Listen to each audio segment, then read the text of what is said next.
Nossa festa do fim de semana.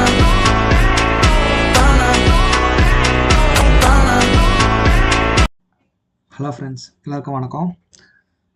Okay, வாங்க நம்ம வந்து மார்க்கெட் நம்ம நேற்று என்ன லெவல்ஸ் கொடுத்தோம் நிஃப்டி 50ல். ஸோ அந்த லெவல்ஸ் வந்து மார்க்கெட் எப்படி ஒர்க் அவுட் ஆகிருக்கு, ஸோ இதுக்கப்புறம் ஃபர்தராக மார்க்கெட்டில் என்ன நடக்குன்றதை பற்றி ஒரு டெக்னிக்கல் அனாலிசிஸ் மூலமாக பார்க்கலாம்.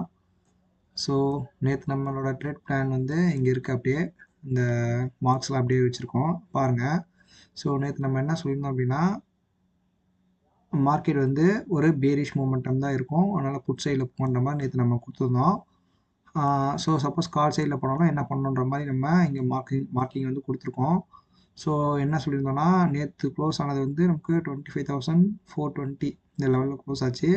ஸோ மார்க்கெட் ஒரு ஃப்ளாட் ஓப்பன் வச்சுது அப்படின்னா, ஸோ இந்த 25,450ன்றது இது ஒரு strong level resistance zone. So அதனால் மார்க்கெட் அங்கேருந்து கீழே வரதா பார்க்கணுன்ற மாதிரி சொல்லியிருந்தோம். ஸோ இங்கே வந்து ஒரு பேரிஷ் கேண்டில் நமக்கு ஃபார்ம் ஆச்சு அப்படின்னா, அங்கேருந்து மார்க்கெட் வந்து நீங்கள் புட் சைடில் வந்து பையிங் பண்ணுங்கிற மாதிரி சொல்லியிருந்தோம். ஸோ ஃபஸ்ட்டு 5 மினிட்ஸ் கேண்டில் ஒரு பெரிய பேரிஷ் என்கல்ஃபிங் வச்சுருக்கு. ஸோ அப் டு 25,400லேருந்து நமக்கு வந்து ஒரு 40 பாயிண்ட்ஸ் ஒரு பெரிய பேரிஷ் என்கல்ஃபிங் வச்சுருக்கு. ஸோ இங்கேருந்தே நம்ம எக்ஸ்பெக்ட் பண்ணாமல் மார்க்கெட் வந்து கீழே போக ஆரம்பிச்சிருச்சு. ஸோ இங்கேயே நம்ம ட்ரேடு எடுத்துட்டோம். ஸோ நமக்கு டோட்டலாக இங்கேருந்து வந்து ஒரு 50 பாயிண்ட்ஸ் வந்து நம்ம ட்ரேடில் வந்து எடுத்தோம். ஸோ கிட்டத்தட்ட வந்து மார்க்கெட் ஆனால் எவ்வளோ தூரம் போயிருக்குன்னா ஒரு 75 பாயிண்ட்ஸ் வரைக்கும் கீழே போயிருக்கு. ஸோ நம்ம ஒரு 50 பாயிண்ட்ஸ் வரைக்கும் டார்கெட் எடுத்துகிட்டு மார்க்கெட்டில் எக்ஸிட் ஆகிட்டோம். ஸோ நம்ம எக்ஸ்பெக்ட் பண்ணாமல் மார்க்கெட் இன்றைக்கி டவுனில் வந்து கரெக்டாக மூமெண்டம் கொடுத்துருக்கு.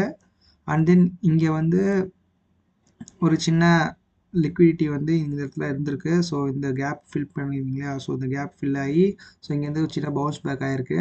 அகைன் இந்த லெவல், அதாவது இந்த ஸ்ட்ராங் லெவல் 25,350ன்ற சப்போர்ட்டை உடச்சதுனால இப்போ இது ரெசிஸ்டன்ட் ஆக்ட் ஆகி இந்த இடத்துல மார்க்கெட் வந்து ஒரு சைட்வேஸ் போட்டிருக்கு. ஸோ ப்ராபப்ளி வந்து நாளைக்கும் மார்க்கெட் வந்து எப்படி போகும் அப்படின்னு பார்க்கும்போது, ஸோ நம்ம வந்து 2 நாள் பேரிஷாக இருக்கும் அப்படின்ற மாதிரி முந்தானத்தை சொல்லியிருந்தோம். மார்க்கெட்டு நம்ம சொன்னதுலேருந்து மார்க்கெட் வந்து கிட்டத்தட்ட 25,450லேருந்து 25,280 கிட்டத்தட்ட 120 பாயிண்ட்ஸ் வந்து கீழே இறங்கியிருக்கு. சாரி, 25,430லேருந்து 150 பாயிண்ட்ஸ் கிட்ட மார்க்கெட் கீழே இறங்கியிருக்கு. ஸோ நம்ம ஒரு கரெக்ஷன் எக்ஸ்பெக்ட் பண்ணியிருந்தோம். அந்த கரெக்ஷன் வந்து ஒரு 150 பாயிண்ட்ஸ் வந்திருக்கு. ஸோ இப்போ நம்ம இந்த புல்லிஷ் ட்ரெண்டில் வந்து ஒரு கரெக்ஷன் எக்ஸ்பெக்ட் பண்ணியிருந்த மாதிரி கரெக்ஷன் வந்திருக்கு. ஸோ இதில் வந்து நம்ம ஃபெப்னாச்சி ரீட்ரேஸ்மெண்ட் நம்ம பார்க்கும்போது நமக்கு வந்து 0.5 ஜோன்றது வந்து கரெக்டாக 25,050 இதுதான் வந்து நமக்கு 0.5 சப்போர்ட் ஜோனாக இருக்குது. அதுக்கு கீழே பார்க்கும்போது 0.6 வந்து 25,200. ஸோ இந்த லெவல் தான் மார்க்கெட் வந்து இங்கேருந்து மார்க்கெட் திரும்ப பழைய மாதிரி பவுன்ஸ் பேக் ஆகிறதுக்கு வாய்ப்பு இருக்குது நிறைய. அதே மாதிரி இங்கே வந்து மார்க்கெட் வந்து ஒரு அப் ட்ரெண்ட் வந்து நம்ம ஸ்டார்டிங்கில் சொல்லியிருந்தோம் இல்லையா, ஸோ அந்த அப் ட்ரெண்ட் வந்து அப்படியே கண்டினியூ ஆகிட்டு இருக்கு. ஸோ மார்க்கெட் வந்து நமக்கு இதுக்கப்புறம் என்ன ஆகும் அப்படின்னு பார்த்தோம்னா, இந்த லெவலுக்கு வந்துட்டு இங்கேருந்து மார்க்கெட் மேலே போகிறதுக்கு வாய்ப்பு இருக்குது. ஸோ இன்னமும் மார்க்கெட் வந்து இப்போ மார்க்கெட் கரெக்டாக 25,350 இருக்குது. 250 வரைக்கும் வந்துட்டு 250லேருந்து நமக்கு ஏதாச்சும் ரிவர்சல் சிக்னல் வந்துச்சு அப்படின்னா அங்கேருந்து திரும்ப நம்ம பையிங் சைடு போகலாம். ஸோ நம்ம நாளைக்கு எப்படி ட்ரேட் பிளான் வைக்கலாம் அப்படின்னா, அதாவது Monday, so next week trade plan வந்து நம்ம இந்த ஜோன் மார்க் பண்ணி வச்சுருக்கோம் ஆல்ரெடி. ஸோ மார்க்கெட் இங்கே இருக்க மார்க்கெட் வந்து நாளைக்கு எப்படி ஓப்பன் ஆகுதுன்னு பாருங்கள். மண்டே வந்து மார்க்கெட் வந்து திரும்ப இங்கேருந்து கீழே வந்துச்சு அப்படின்னா இந்த லெவல்லேருந்து திரும்ப லைட்டாக ஒரு சப்போர்ட் எடுத்து மேலே போய் திரும்ப அகைன் இந்த லெவலுக்கு வரதுக்கு வாய்ப்பு இருக்குது. ஸோ இந்த இடத்துல நமக்கு மார்க்கெட் எப்படி வந்து ஒர்க் ஆகுதுன்னு பாருங்கள். இந்த ட்ரெண்ட் லைனை வந்து நமக்கு சப்போர்ட் பண்ணி மார்க்கெட் வந்து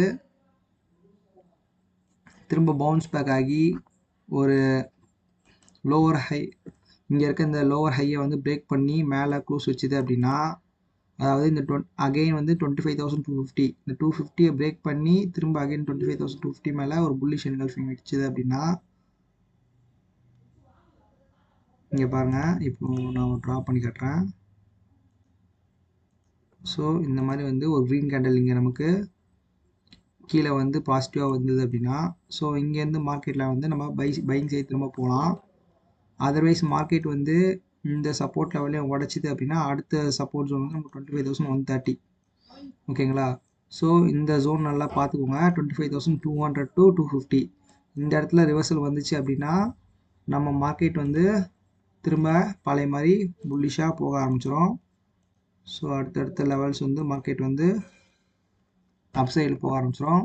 சப்போஸ் இந்த ட்ரெண்ட் லைனை மார்க்கெட் ரெஸ்பெக்ட் பண்ணி திரும்பாமல் இந்த ட்ரெண்ட் லைனை பிரேக் பண்ணி இங்கே ஒரு பீரிஷ் என்கல்ஃபிங் வைக்கிதுன்னா ஸோ இந்த இடத்துல நமக்கு ஒரு பிரேக் அவுட் ஆகி ஒரு பேரிஷ் கேண்டில் ஃபார்ம் ஆச்சு அப்படின்னா அகைன் இந்த சப்போர்ட்டை ரீட்ரெஸ் பண்ண பார்க்கும். இந்த சப்போர்ட்டையும் உடைச்சிது அப்படின்னா மார்க்கெட் திரும்ப பழைய மாதிரி வந்து இங்கேருந்து பேரிஷ் சினாரியோஸ் திரும்ப ஸ்டார்ட் ஆகி நமக்கு அப் டு எது வரைக்கும் நம்ம எக்ஸ்பெக்ட் பண்ணலாம் அப்படின்னா இந்த மாதிரி பிரேக் ஆச்சு அப்படின்னா அடுத்த மார்க்கெட் வந்து 25,050 இந்த லெவலுக்கு வந்துட்டு திரும்ப இங்கேருந்து மார்க்கெட் மேலே போக பார்க்கும். இதையும் பிரேக் அவுட் ஆச்சு அப்படின்னா அடுத்து மார்க்கெட் இன்னும் நல்லா ஃபால் ஆகும். ஸோ இதுதான் நாளைக்கு மண்டே வந்து நம்ம எக்ஸ்பெக்ட் பண்ண வேண்டிய சினாரியோ. ஸோ அதனால் மண்டே நம்ம வந்து கண்டிப்பாக நம்ம டவுன் சைடில் ஃபஸ்ட்டு வந்துட்டு அந்த டவுனில் வந்த பிறகு திரும்ப இந்த இடத்துல இருக்க இந்த சப்போர்ட் அண்ட் ட்ரெண்ட் லைனை பேஸ் பண்ணி மார்க்கெட் திரும்ப மேலே போய் அப் சைடில் வந்து மார்க்கெட் மூவ் ஆகிறதுக்கு வாய்ப்பு இருக்குது. ஆர் இந்த ட்ரெண்ட் லைனை பிரேக் பண்ணிச்சு அப்படின்னா கீழே வரதுக்கு வாய்ப்பு இருக்குது. ஸோ நீங்கள் மண்டே கரெக்டாக பார்த்துக்கோங்க. மார்க்கெட் வந்து இந்த ட்ரெண்ட் லைனையும் இந்த ஸ்ட்ராங் சப்போர்ட் ஜோனையும் பிரேக் பண்ணுதா இல்லை இங்கேருந்து மார்க்கெட் பவுன்ஸ் ஆகுதான்னு. ஸோ நான் புட் சைடுன்னு பார்க்கும்போது கிட்டத்தட்ட ஒரு 50 பாயிண்ட்ஸ் தான் இருக்குது. இங்கேருந்து கிட்ட இப்போ மார்க்கெட் வந்து 25,350 இருக்குது. சப்போஸ் மண்டே மார்க்கெட் ஓப்பன் ஆகும்போது ஒரு கேப் டவுன்லேயோ அது மாதிரி ஓப்பன் ஆனாச்சுன்னா நமக்கு டவுன் சைடில் பெருசாக பாயிண்ட்ஸ் கிடையாது. மார்க்கெட் வந்து இந்த இடத்துல வந்து ரிவர்ஸ் ஆக தான் பார்க்கும். ஏன்னா மார்க்கெட் இப்போ வந்து கரண்ட்டாக அப் ட்ரெண்டில் இருக்குது. ஸோ லோவர் டைம் ஃப்ரேம்லேயும் வந்து சரி மார்க்கெட் நல்லா அப் ட்ரெண்டில் இருக்குது. ஒரு ஹையர் டைம் ஃப்ரேமில் டவுன் ட்ரெண்டே உடச்சிருக்கு. ஸோ அதனால் பாசிட்டிவாக நம்ம எக்ஸ்பெக்ட் பண்ணலாம். ஸோ 80% வந்து மார்க்கெட் வந்து இந்த லெவலுக்கு வந்துட்டு பிரேக் பண்ணிட்டு மேலே போகிறதுக்கு தான் பாசிபிலிட்டிஸ் இருக்குது. ஒரு 20% வந்து இந்த பிரேக் பண்ணிச்சு அப்படின்னா மார்க்கெட் கீழே போகிறதுக்கு வாய்ப்பு இருக்குது. ஸோ நீங்கள் மேக்ஸிமம் வந்து இந்த லெவல் வரைக்கும் வெயிட் பண்ணிவிட்டு இங்கே ஒரு கன்ஃபர்மேஷன் பார்த்துட்டு அதுக்கப்புறம் உங்கள் என்ட்ரி எடுங்க. மேக்ஸிமம் வந்து கால் சைடில் பையிங் ஆப்பர்ச்சுனிட்டியே தேடுங்க. இந்த இடத்துக்கு வந்த பிறகு மார்க்கெட் வந்து கண்டிப்பாக மேலே போகும். ஸோ அதர்வைஸ் இங்கேருந்து மார்க்கெட் மேலே ஓப்பன் ஆகி மேலே போகிறதுக்கான பாசிபிலிட்டிஸ் ரொம்ப கம்மி. ஏன்னா கீழே வந்து மார்க்கெட் வராமல் மேலே போகாது. அப்படியே கேப் அப் ஆயிடுச்சுனாலும் நம்ம லாஸ்ட் டைம் சொன்ன மாதிரி இந்த 25,500 மேலே போனால் மட்டும் பையிங் போங்க. அதர்வைஸ் பையிங் போகாதீங்க. Okay friends, thank you. இந்த வீடியோ பிடிச்சிருந்தால் லைக் பண்ணுங்கள், சப்ஸ்கிரைப் பண்ணுங்கள், நம்மளோட இன்ஸ்டாகிராம் அக்கௌண்ட்டை ஃபாலோ பண்ணுங்கள். அதே மாதிரி